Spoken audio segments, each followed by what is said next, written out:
మీరు ఎవరితోనైనా కలిసిపోతారు అంటే రాజశేఖర రెడ్డి మృతి తర్వాత కూడా వచ్చిన సీఎంలతో కూడా బాగానే కలిసిపోయారు మీరు బాగానే ఉంటారు. రోషే గారు అంటే జనరల్గా ఏంటంటే అప్పటికే రాజశేఖర రెడ్డి గారు ఇచ్చిన ఇంపార్టెన్స్లోనే అదే టైంలో మంచి మూవ్మెంట్ నడుస్తుంది. అప్పటికే జిల్లాలో నాకు హరీష్కి నాకు కేసీఆర్ వార్నింగులు అంటే మేము వాళ్ళకి వార్నింగ్లు ఇవ్వడం ఇలాంటి మూవ్మెంట్స్ స్టార్ట్ అయినాయి వాళ్ళకి వ్యతిరేకంగా పొలిటికల్గా.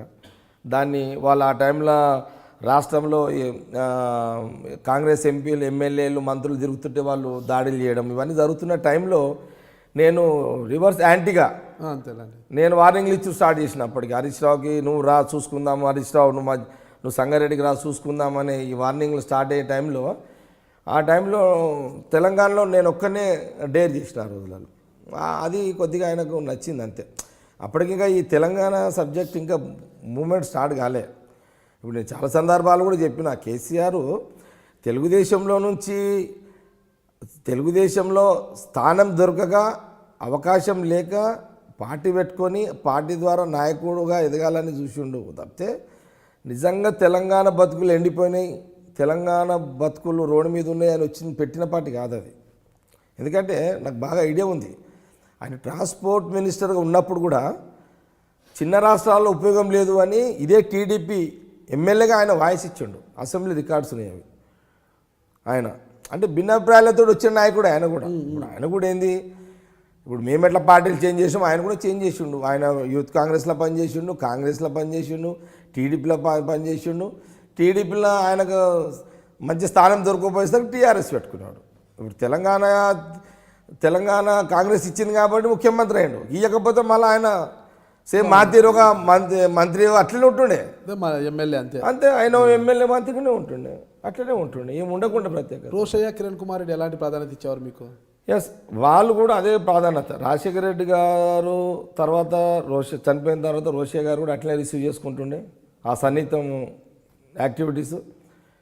దాని తర్వాత కిరణ్ కుమార్ రెడ్డి గారితో 3 ఏళ్ళు ఇంకా సన్నిహితంగా ఉన్నా. అయితే ఎలాంటి డెవలప్మెంట్స్ జరిగాయి వాళ్ళ హయాంలో మీకు? నాకు కాన్స్టిట్యున్సీకి దాదాపు ఒక కిరణ్ కుమార్ రెడ్డి గారి టైంలోనే ఒక 1500 కోట్ల రూపాయల ఫండ్స్ తీసుకొచ్చి డెవలప్ చేసినాను కాన్స్టిట్యున్సీలో. 1500 కోట్ల డెవలప్ ఏమేమి చేశారు? ఇక రోడ్స్, డ్రైన్స్, పర్మనెంట్గా సెంట్రల్ లైటింగ్స్, రోడ్స్ కానివ్వండి, బైపాసులు కానివ్వండి, లేదంటే పార్కులు కానివ్వండి, స్విమ్మింగ్ పూల్స్ కానివ్వండి, ఒక అగ్రికల్చర్ ఇంజనీరింగ్ కాలేజ్ కానివ్వండి, ఒక పాలిటెక్నిక్ కాలేజ్ కానివ్వండి, ఒక పీజీ సెంటర్ కానివ్వండి, ఇట్లా ఒక కోణంలో ఇట్లా ఎన్ని తీసుకున్నా ఆ కాన్స్టిట్యున్సీలో డెవలప్మెంట్స్కి ఎక్కడ కొరత లేకుండా సక్సెస్ఫుల్గా ఎమ్మెల్యేగా 10 ఏళ్ళు నాది సక్సెస్ఫుల్. దట్ 3 ఏళ్ళు కిరణ్ కుమార్ రెడ్డి గారి టైంలో ఎక్కువ ఫండ్స్ రాజశేఖర రెడ్డి గారు ఇచ్చారు, రోషయ్య గారు ఇచ్చారు. అంతకంటే ఎక్కువ ఛాయిస్, ఎక్కువ ఫండ్స్ కిరణ్ కుమార్ రెడ్డి గారు ఇచ్చారు. కిరణ్ కుమార్ రెడ్డి ఇచ్చారు. రాజశేఖర రెడ్డి గారితో మీకున్న సాన్నిహిత్యము అదందరికీ తెలిసినదే. అయితే ఆయన అనుకోకుండా హెలికాప్టర్ ప్రమాదంలో మృతి చెందారు కదా, అంటే ఆ విషయాన్ని ఎలా జీర్ణించుకోగలిగారు ఇప్పుడు మీరు?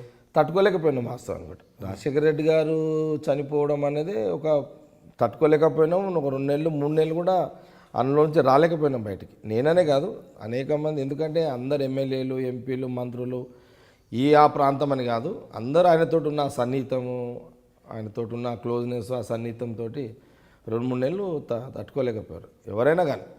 రాజశేఖర రెడ్డి గారు బతికుంటే మరొకసారి అయినా జగ్గారెడ్డి గారు మంత్రి పదవి ఇచ్చేవారు అనేది కూడా అప్పట్లో వినిపించింది. అంటే జనరల్గా మంత్రి పదవి నేను ఆశించలేదు. కారణం ఏంటంటే మా దగ్గర దామోదర్ గారు సీనియర్ నాయకుడు, గీతారెడ్డి గారు సీనియర్ నాయకురాలు, తర్వాత సునీత లక్ష్మారెడ్డి ఆమె సీనియరే, తర్వాత కిష్టారెడ్డి గారు అని మనం చనిపోయాడు ఆయన సీనియరే.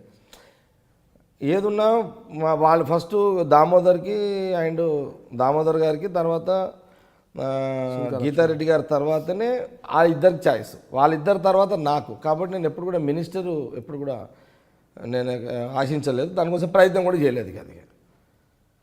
ఎందుకంటే నాన్ కాంట్రవర్సల్, హిందీ పార్టీలో నాన్ కాంట్రవర్సల్గా ఉండాలనేది డిసిషన్. వద్దు రాని దానికి అనవసరంగా పోటీ పడడం ఉండాలి. నా ఇండివిజువాలిటీ నాకు ఉంది, నా జగ్గారెడ్డిగా యాజ్ ఇండివిజువాలిటీ నాకు ఉంది.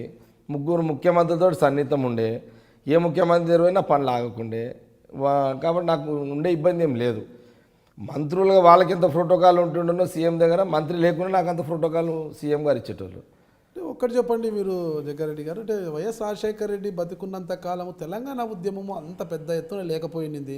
అంటే ఎందుకు అట్లా రాజశేఖర్ రెడ్డి ఏమన్నా అణిచివేశారా ఉద్యమాన్ని? లేదు, లేకపోతే అది ఏమన్నా తప్పు. ఎప్పుడు కూడా తెలంగాణ మూవ్మెంట్ అణచివేయాలనే ఆలోచన ఎప్పుడు కూడా రాజశేఖర రెడ్డి గారు చేయలేదు. కాకపోతే ఏంటంటే అప్పుడున్న పరిస్థితులలో ఆయన పబ్లిక్లో ఎక్కువ తిరగడము, ఎమ్మెల్యేస్కి ఎంపీస్కి మినిస్టర్లకు పవర్స్ ఇవ్వడము, ప్రజలతోటి సన్నిహితంగా మెలిగే పవర్స్ డైరెక్ట్గా ఎమ్మెల్యేలకు ఇవ్వడము, ఈ ఏమంటారు అది ప్రతి గ్రామానికి అధికారులతోటి మేము ప్రజాపథం కానీ ఇలాంటి కార్యక్రమాలు పెట్టడము, రచ్చబండ కార్యక్రమాలు పెట్టడము, మేము ఏ గ్రామానికి పోయినా ఏ ప్రజలు ఏది అడిగినా దానికి ఇమీడియట్లీ మేము డిసిషన్ చేసే పవర్స్ ఎమ్మెల్యే ఇలాంటి యాక్టివిటీస్ ఎక్కువ ఉండే. కాబట్టి ఆ మూమెంట్లో అలాంటి పరిస్థితులలో వీళ్ళు టీఆర్ఎస్ నాయకులు దాన్ని తట్టుకోలేకపోయారు. అది అందుకే మూమెంట్కి రీచ్ కాలేకపోయారు. దట్టు తెలంగాణలో ఉన్న లీడర్లు అందరూ కూడా ఆల్ పార్టీస్ కూడా ఆయనకు అప్రోచ్ కావడము, యాక్టివిటీస్ అందరికి సైడ్ ఇవ్వడము, ఆయన అందరికి కూడా పనులు చేయడం అనేది జరిగింది. కాబట్టి ఇక్కడ కూడా అది అసలు విజయశాంతి గారు టీఆర్ఎస్ నుంచి ఎందుకు దూరం అయ్యారు? విజయశాంతి గారు దూరం కావడానికి సేమ్ అంతే, ఆమె కూడా అదే స్టైల్. ఆమె కూడా కొద్దిగా ఇండివిజువాలిటీ ఉన్నామే, కోపం వస్తే అడిగేస్తుంది, 10 మంది ముందు అడిగేస్తుంది. అది కేసీఆర్ నచ్చదు. అది కేసీఆర్ నచ్చందని ఏంటంటే ఎవరు ప్రశ్నించొద్దు, అందరూ ఆయన చెప్పింది తినాలి.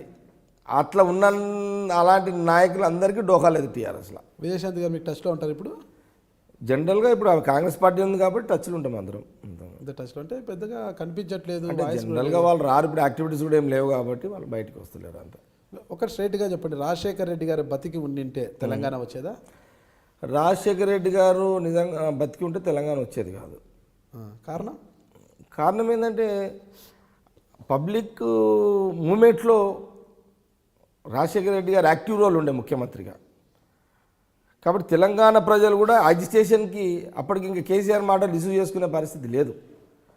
కాబట్టి అదే కాకుండా ఢిల్లీలో కూడా ఇతను ఒక స్ట్రాంగ్ లీడర్గా ఎస్టాబ్లిష్ అయ్యాడు. ఇవన్నీ కారణాలు ఉంటాయి. అంటే అప్పుడు రాజశేఖర్ రెడ్డి గారు ఉండింటే రాదంటున్నారు. మరి కిరణ్ కుమార్ రెడ్డి హయాంలో రాష్ట్ర విభజన అనేది జరిగింది. అంటే అప్పుడు కిరణ్ కుమార్ రెడ్డి యొక్క అసమర్థత అంటారా, చేతకానితనం అంటారా, మళ్ళీ ఎట్లా తెలంగాణ రావడానికి బలమైన కారణం ఏంటంటే కిరణ్ కుమార్ రెడ్డి అసమర్థత కాదు. కిరణ్ కుమార్ రెడ్డి గారు కూడా తెలంగాణ లేదు సమైక్యంగానే ఉండాలి, అవసరం అనుకుంటే మీరు తెలంగాణకు ఒక ముఖ్యమంత్రి ఇచ్చినా సరే నన్ను డ్రాప్ గమ్మంట అయితే సమైక్యంగా ఉంచండి, తెలుగు మాట్లాడే వాళ్ళందరూ కలిసే ఉందాము, దీనివల్ల పార్టీకి వచ్చే బెనిఫిట్ ఏమి ఉండదు, పార్టీ నష్టపోతుంది తెలంగాణ ఇస్తే కూడా, అటు పోతుంది ఇటు కూడా రాము అని ఆయన వాయిస్ అధిష్టానం గట్టిగానే ఉండే. రాజశేఖర్ రెడ్డి గారు బతుకున్నన్ని రోజులు అంత వాయిస్ లేదు, అంటే ఆ సబ్జెక్టే లేదు, తెలంగాణ ఇవ్వాలి లేదా. రాజశేఖర్ రెడ్డి గారు చనిపోయిన తర్వాత ఎందుకు అంతవరకు ఎందుకు వచ్చింది అంటే కాంగ్రెస్లో ఒక బెల్ట్ మూవ్మెంట్ని లేపింది. అంటే ఆ బెల్ట్ అంతా కూడా రాజశేఖర్ రెడ్డి గారు ఉన్నంత వరకు నోరు మెదపలేదనా? రాజశేఖర్ రెడ్డి గారు ఉన్నంతకాలం మాట్లాడలేరు. అంటే రాజశేఖర్ రెడ్డి గారు చనిపోయిన తర్వాత అణచివేయడం అని కాదు, రాజశేఖర్ రెడ్డి గారు ఒక స్ట్రాంగ్ పొలిటీషియన్. ఆయన ముందు వాయిస్ ఇప్పే ప్రయత్నం వాస్తవానికి కూడా జరగలేదు. ఆయన చనిపోయిన తర్వాత కాంగ్రెస్లో ఒక సెక్షన్, ఒక బెల్ట్, అసలు ఇంత పెద్ద మూవ్మెంట్ జరగడానికి కారణం కూడా కాంగ్రెసే. కేసీఆర్ ఒక్కడు టీఆర్ఎస్ పార్టీ పెట్టినంత వచ్చింది కాదు తెలంగాణ. ఆ రోజు రాజశేఖర రెడ్డి గారు చనిపోయిన తర్వాత మూమెంట్ని కేసీఆర్ని ముందు పెట్టి నడిపించి దీన్ని బాగా క్రియేట్ చేసి ఢిల్లీలో సోనియా గాంధీని మానసికంగా ఆమెని తెలంగాణకి ఆమెను బాగా మెంటల్గా మానసికంగా బాగా లేదమ్మా ఇట్లా తెలంగాణ ఇట్లా నష్టపోయింది ఆమెను బాగా ఆమెని మానసికంగా లోబట్టుకొని ఆమె నుంచి ఆ పిలుపు వచ్చేటట్టు చేసిన ప్రయత్నం total Congress party. KCR nothing, జీరోగా ఆయన కేవలం ఏంటంటే ఆయన ఒక పావు, కాంగ్రెస్ ఆడిన చెస్లో ఆయన ఒక పావు అనమాట. ఆయన అది ఈ పావుని కదిపిందంతా కాంగ్రెసే, కదిపి అధికారాన్ని ఇచ్చారు, కదిపి అధికారాన్ని ఇచ్చేసింది మా ఊరంతా. దాని ఓకే అట్లా.